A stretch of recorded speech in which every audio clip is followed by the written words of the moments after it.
El alquimista, por H.P. Lovecraft. Allá en lo alto, coronando la cima herbosa de un montículo ondulado, cuyas laderas están tapizadas por los nudosos árboles de un bosque primordial, se alza la vetusta casona de mis ancestros. Desde hace siglos sus almenas han contemplado ceñudas los campos agrestes y salvajes que se extienden alrededor y que sirven de morada y fortaleza a la orgullosa edificación cuya honorable casta es aún más vieja que los muros cubiertos de musgo del propio castillo. Esos torreones antiguos, azotados por siglos de tempestades y corrompidos por el lento pero implacable paso del tiempo, constituyeron durante la época feudal una de las más temidas y formidables fortalezas de toda Francia. Desde sus pisoteados parapetos y empinadas almenas, varones, condes e incluso reyes han sido desafiados, sin que jamás llegaran a resonar en sus espaciosos salones las pisadas del invasor. Pero todo ha cambiado desde aquellos gloriosos años. Una pobreza rayana en la mensidad unida a la soberbia de un apellido que impedía ganarse la vida en asuntos mercantiles, hizo que los vástagos de nuestra casta fueran incapaces de mantener sus propiedades en todo su esplendor. Y las piedras desprendidas de los muros, la maleza que invadía los jardines, el foso seco y polvoriento, los patios de baldosas desgastadas, las torres medio derruidas carentes, como los suelos combados, de sus revestimientos de madera carcomidos por los gusanos y los deslucidos tapices. Todo ello parecía narrar una historia sombría acerca de pasadas grandezas. Con el devenir de los siglos, primero una, luego otra, las 4 grandes torres fueron desmoronándose hasta que al final tan solo quedó una para albergar a los pocos y tristes descendientes de los antaño poderosos señores del condado.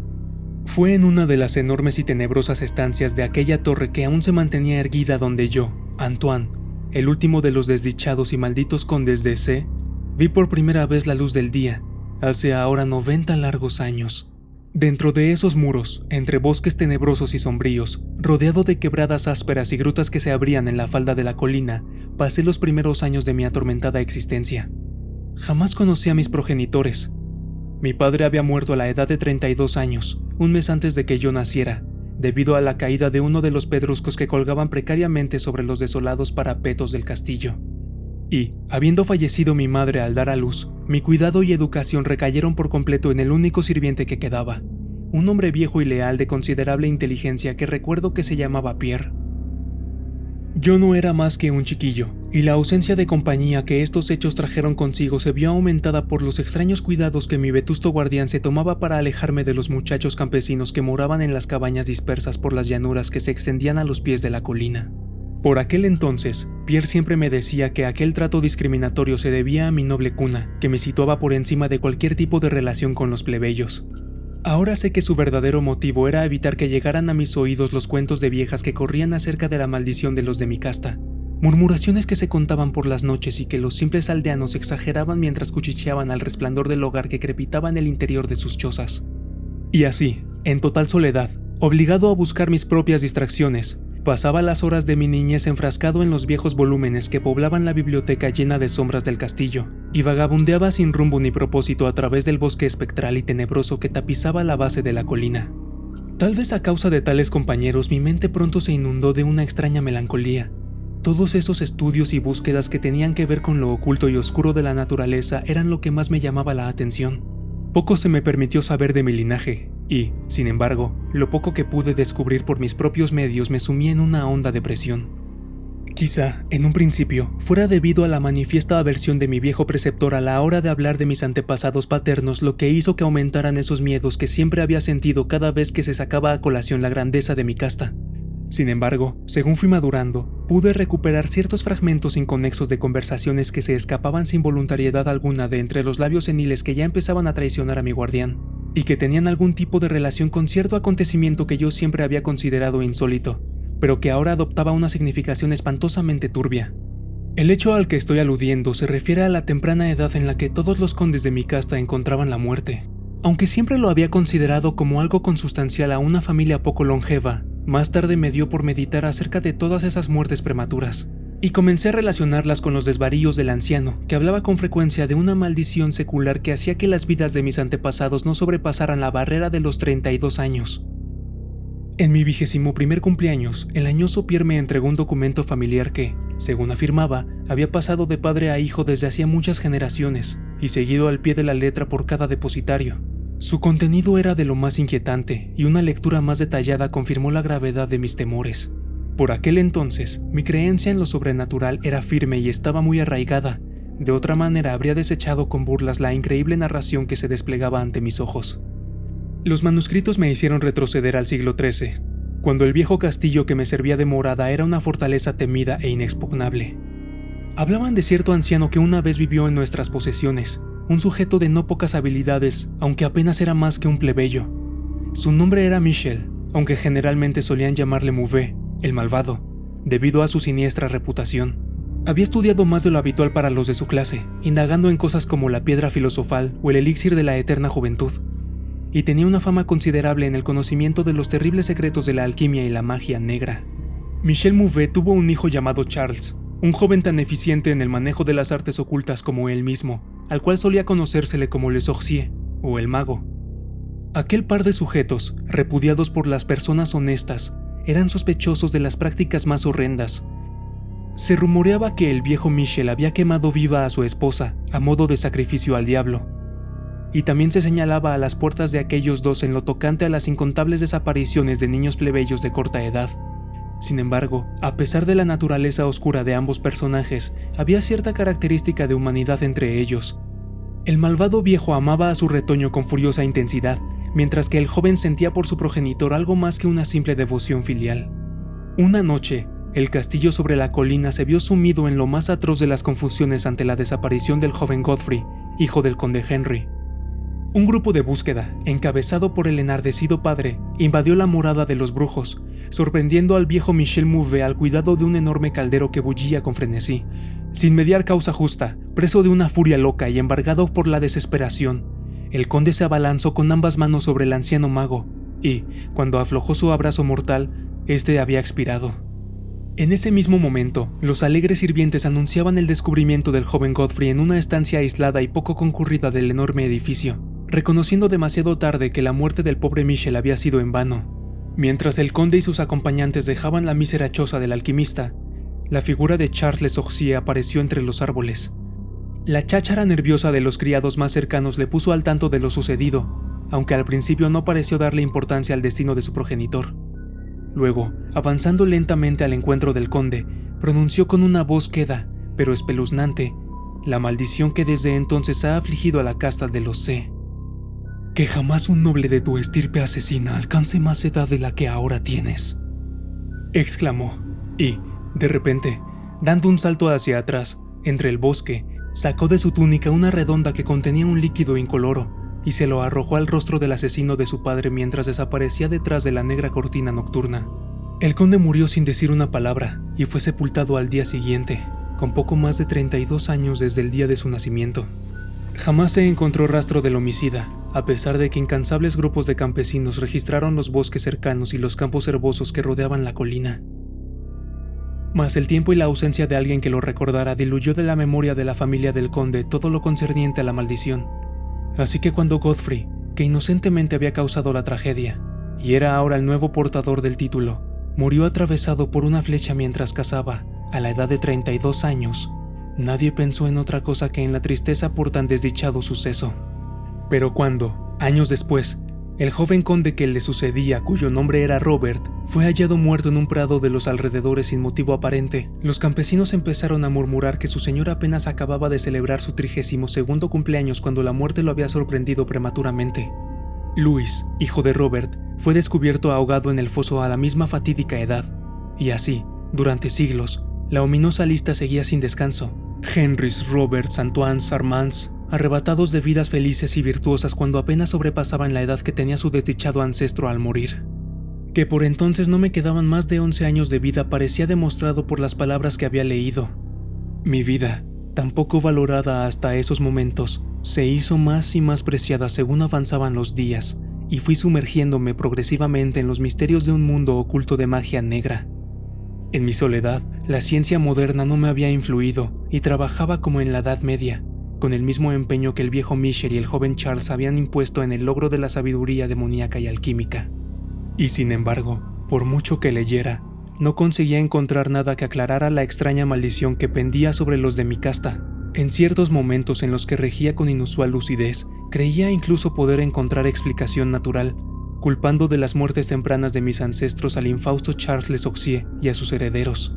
Pero, tras descubrir después de una meticulosa búsqueda que no existía ningún descendiente conocido del alquimista, me vi obligado a retomar mis estudios ocultos y me esforcé de nuevo en pergeñar un encantamiento que liberara a mi linaje de su terrible carga. Al menos en una cosa me hallaba completamente decidido. Jamás me casaría, pues ya no existía ninguna otra rama activa de la familia, y de esta manera, conmigo terminaría la maldición. Cuando yo rozaba la treintena, el viejo Pierre fue reclamado por el más allá. Completamente solo, le enterré bajo las piedras del patio por el que tanto le gustaba vagabundear en vida.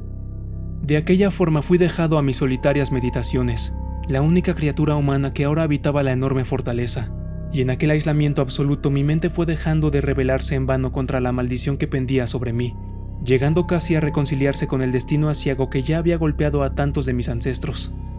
Comencé a pasar la mayor parte del tiempo explorando las salas abandonadas y los ruinosos torreones del vetusto castillo que los miedos juveniles me habían hecho evitar, y cuyos recintos, según me aseguró un día el viejo Pierre, no habían sido hollados por el pie humano desde hacía siglos. Muchos de los objetos que allí encontré eran de lo más sorprendentes y extraños. Mis ojos se posaron sobre antiguos muebles cubiertos por el polvo de las centurias y carcomidos por una larga exposición a la intemperie. Las telarañas brotaban con una profusión que jamás había contemplado antes, y unos murciélagos enormes agitaban sus alas esqueléticas y grotescas en el vacío de las desérticas tinieblas. En cuanto a mi edad exacta, contando incluso los días y las horas, llevaba el más cuidadoso balance, pues cada ir y venir del péndulo del majestuoso reloj de la biblioteca me hablaba claramente de mi existencia maldita. Por fin estuve cerca del plazo que durante tanto tiempo había esperado con aprensión, puesto que la mayoría de mis antepasados habían perecido siempre un poco después de alcanzar la edad que el conde Henry tenía al morir. Esperaba que en cualquier momento cayera sobre mí una muerte desconocida. No podía imaginar qué extraño final me tendría reservado el destino, pero al menos estaba dispuesto a que no me sorprendiera en una actitud temerosa o pasiva. Me apliqué con nuevas fuerzas al examen del viejo castillo y de todo lo que contenía. El evento más importante de toda mi vida aconteció durante una de las excursiones de investigación más prolongadas que llevé a cabo en la zona desierta del castillo, a menos de una semana de la fatídica hora que yo creía el límite de mi estancia en este mundo, más allá de la cual no tenía ni la más mínima esperanza de conservar el hálito. Había empleado la mayor parte de la mañana subiendo y bajando por las arruinadas escaleras de una de las torretas más devastadas y antiguas. Durante la tarde me dediqué a los niveles inferiores, descendiendo a lo que parecía ser una especie de mazmorra medieval o polvorín subterráneo de más reciente excavación. Mientras me deslizaba lentamente por el pasadizo abierto al pie de las escaleras, el suelo se tornó sumamente húmedo y pronto descubrí, a la luz de mi trémula antorcha, que un muro negro y rezumante de agua cortaba mi avance. Al darme la vuelta para retroceder sobre mis pasos, posé los ojos sobre una pequeña trampilla de la que sobresalía una argolla, justo debajo de mis pies. Me detuve y conseguí levantarla con dificultad, descubriendo una negra abertura de la que emanaban unos vapores perniciosos que hicieron chisporrotear mi antorcha y me revelaron, bajo el oscilante resplandor, unos escalones de piedra. En cuanto la antorcha, con la que ahora apuntaba a aquellas tinieblas repugnantes, volvió a arder con firmeza y libertad, acometí el descenso. Había muchísimos peldaños, y conducían directamente a un angosto pasaje de piedra que yo supuse muy por debajo del nivel del castillo. Este pasadizo resultó ser de gran longitud y finalizaba en una inmensa puerta de roble, rezumante de humedad e inmune a todos mis esfuerzos por abrirla. Al cabo dejé de intentarlo y me encaminaba de nuevo hacia las escaleras cuando, de repente, sufrí una de las impresiones más profundas y enloquecedoras que pueda soportar la mente humana. Sin previo aviso, escuché cómo la pesada puerta que ahora tenía a mi espalda rechinaba sobre sus herrumbrosos goznes. Mis sensaciones subsecuentes escapaban de todo análisis. El verme en un lugar completamente abandonado, como yo creía que era aquel vetusto castillo, y descubrirme ahora la prueba de la existencia de un hombre o espíritu, provocaba en mi cerebro el espanto más terrible que uno pueda imaginar. Cuando por fin me di la vuelta y encaré la fuente del sonido, mis ojos debieron salirse de sus órbitas ante lo que veían. Bajo la vetusta arcada gótica se erguía una figura humana. Se trataba de un hombre tocado con un solideo y envuelto en una larga túnica medieval de tonos oscuros. Sus exuberantes cabellos y su frondosa barba eran de un terrible color negro intenso y de una extraordinaria abundancia. Su frente resultaba más ancha de lo normal. Sus mejillas, hundidas, estaban llenas de arrugas y tenía unas manos largas, con forma de zarpa, retorcidas, de una palidez tan mortífera y marmórea como jamás había visto antes en un ser humano. Su figura, tan descarnada como la de un esqueleto, estaba asombrosamente cargada de hombros y apenas era distinguible entre los vastos pliegues de su peculiar vestimenta. Pero sus ojos eran lo más extraño de todo el conjunto, un par de cimas de una negrura abisal que mostraban una profunda expresión de sabiduría y un grado inhumano de malignidad. Los mantenía ahora fijos en mi persona, perforando mi alma con su odio, clavándome al lugar en el que permanecía erguido. Por fin, la figura habló con una voz sorda que hizo que me estremeciera a causa de su opaca vacuidad y de su latente malevolencia. El lenguaje empleado en su discurso era esa especie de latín corrompido que solía utilizar el vulgo durante la Edad Media, y pude entenderlo gracias a mis profundos conocimientos de los tratados escritos por viejos alquimistas y demonólogos. La aparición habló de la maldición que pendía sobre los de mi casta, anunció la proximidad de mi muerte, hizo hincapié en el crimen perpetrado por mi ancestro contra el viejo Michel Mouvet y se regodeó en la venganza de Charles Le Sorcier. Me dijo cómo había conseguido escapar Charles en medio de la noche y cómo había regresado años más tarde para matar al vástago Godfrey con una flecha cuando tenía casi la misma edad que su padre al cometer el crimen, y cómo había retornado en secreto al condado y se había establecido secretamente en el desolado antro subterráneo bajo cuya arcada se encontraba ahora el espantoso narrador, y cómo había sorprendido a Robert, el hijo de Godfrey, en los prados, obligándole a ingerir el veneno y haciendo que pereciera a los 32 años de edad, manteniendo así la hedionda profecía de su vengativa maldición. En este punto me dejó fantasear acerca del misterio más extraño de todos. ¿Cómo había conseguido mantenerse la maldición después de que Charles Le Sorcier muriera de acuerdo a las leyes naturales, ya que el hombre empezó a divagar sobre ciertos estudios alquímicos de honda sabiduría que ambos magos, padre e hijo, habían llevado a cabo, extendiéndose particularmente en las investigaciones de Charles Le Sorcier sobre un elixir que le otorgaría una vida y juventud eternas? Por un instante, el entusiasmo pareció borrar de sus terribles ojos aquel odio que en un principio los hechizaba, pero enseguida volvieron a brillar, con todo su maligno resplandor, y, con un espeluznante sonido semejante al siseo de una serpiente, el extraño alzó una redoma de cristal, con la evidente intención de terminar con mi vida de la misma manera que 600 años atrás habían hecho con mi antepasado. Llevado por un instinto de autodefensa, logré romper el hechizo que me mantenía inmóvil y arrojé la agonizante antorcha sobre la criatura que amenazaba mi existencia. Oí cómo se rompía la redoma inofensivamente contra las losas del pasadizo al mismo tiempo que se prendía la túnica de aquella extraña criatura, alumbrando la espantosa escena con un grotesco resplandor. El grito de terror y maligna impotencia que lanzó el malogrado asesino resultó ser una prueba demasiado terrible para mis nervios, ya muy perturbados por entonces, y me desplomé sobre el suelo húmedo completamente desmayado. Todo estaba pavorosamente oscuro cuando al fin recobré el conocimiento, y, tras recordar lo sucedido, me estremecí ante la idea de tener que soportar aún más. Y, sin embargo, la curiosidad acabó imponiéndose. ¿Quién?, me pregunté a mí mismo, era aquel malvado personaje y cómo se había internado entre los muros del castillo. ¿Por qué motivo quería vengar la muerte del pobre Michel Mouvet? ¿Y cómo se había ido transmitiendo la maldición durante las largas centurias que habían transcurrido desde la época de Charles Le Sorcier? El pavor que me había acosado durante años desapareció de repente, pues estaba seguro de que el hombre al que había abatido era el portador de los peligros que conllevaban la maldición. Y ahora que me sentía libre, ardía en deseos de saber aún más acerca de la siniestra criatura que había acosado durante siglos a los de mi casta y convertido mi propia juventud en una pesadilla interminable.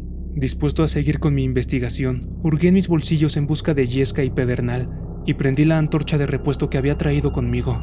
Al principio, la renacida luz mostró la forma ennegrecida y desfigurada del misterioso intruso. Sus terribles ojos estaban ahora cerrados. Descompuesto por la escena, me di la vuelta y penetré en la estancia que se abría al otro lado de la arcada gótica. Encontré allí una especie de laboratorio propio de un alquimista. En una de las esquinas había una pila inmensa de un metal reluciente y amarillo que lanzaba unos destellos suntuosos bajo la luz de la tea. Debía de tratarse de oro, pero no me detuve a examinarlo, ya que me sentía extrañamente afectado por la experiencia que había padecido. Al fondo de la estancia se abría una oquedad que daba a uno de los muchos y agrestes barrancos que se extendían en la oscura ladera boscosa de la colina. Fascinado, aunque sabedor de cómo había conseguido acceder aquel hombre al interior del castillo, me dispuse a regresar. Intenté pasar sin dirigir la mirada hacia los restos del intruso, pero, al aproximarme, creí percibir un apagado sonido procedente del cuerpo, como si su vida aún no se hubiera extinguido del todo. Aterrorizado, Me volví para examinar la figura carbonizada y reseca que yacía en el suelo. Y entonces, con brusquedad, aquellos terribles ojos, más negros aún que el rostro calcinado del que sobresalían, se abrieron de par en par con una expresión que me resultó imposible de descifrar.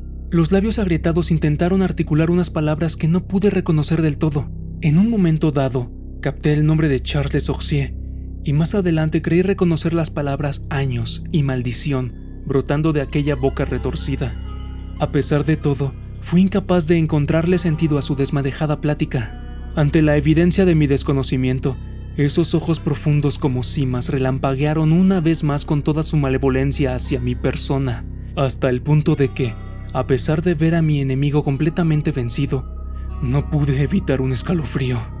Súbitamente, aquel miserable, animado por un último rescoldo de energía, irguió su espantosa cabeza del húmedo y chorreante enlosado. Recuerdo que en esos momentos, mientras yo estaba petrificado por el terror, aquel ser consiguió recuperar el habla y con su último aliento vociferó las palabras que, desde entonces, habrían de obsesionarme durante todos los días y noches de mi existencia. ¡Necio! Aulló. ¿Acaso no puedes adivinar mi secreto? ¿Acaso no tienes el suficiente cerebro para reconocer la voluntad que durante 6 largos siglos ha consumado la terrible maldición que pesa sobre tu casta? ¿No te he hablado ya del poderoso elixir de la eterna juventud? ¿No sabes aún quién descubrió el secreto de la alquimia? Te lo diré. Fui yo. Yo que he subsistido durante 600 años para perpetuar mi venganza. Pues no soy otro que el mismo Charles Oxier.